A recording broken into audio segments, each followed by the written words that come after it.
Siamo qua con mister Scarpellini, che partita è stata?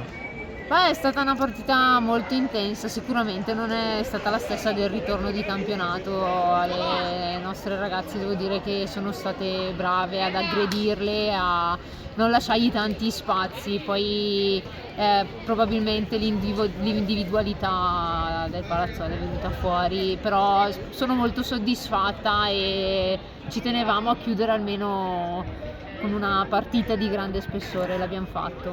Tanti infortuni che possono anche aver pesato nel corso della sfida. Quanto dispiacere c'è poi per l'infortunio inizio partita della classe 2009? Purtroppo sì, diciamo che la fortuna non è stata proprio dalla nostra parte, soprattutto con alcune ragazze. Spero solo che stiano bene, poi capitano, possono capitare, fanno parte del gioco, quindi li accettiamo, però la sfortuna, ecco. Sicuramente finisce la stagione oggi, ma ha portato a casa il risultato di essere una delle poche squadre che è riuscita a fermare comunque la Pro Palazzolo all'andata, ma comunque ci è riuscita, credo sia comunque un gran merito, ecco. No, sì, sicuramente, magari potevamo fare qualcosa di più sicuramente perché si può sempre fare meglio, però siamo soddisfatte perché sappiamo che comunque le ragazze ci hanno messo tutto l'impegno che potevano e non buttiamo via nulla, ecco, anzi teniamo tutto buono in vista anche poi per l'anno prossimo. Siamo qui con mister Brusa al termine della partita della Pro Palazzolo, vittoriosa per 2-0 contro l'Erbusco, e le chiedo che partita è stata, mister? Allora, è stata una partita all'inizio un po' in difficoltà, poi ci siamo bloccati dopo aver fatto il gol, ma l'Erbusco è un derby e quindi l'Erbusco ha cercato di mettere in campo tutte le loro forze con queste giovani che sono molto brave.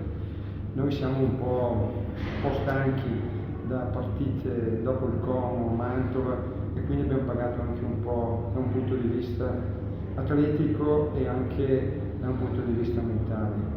Però abbiamo avuto occasioni per chiudere la partita, abbiamo rischiato poco o niente.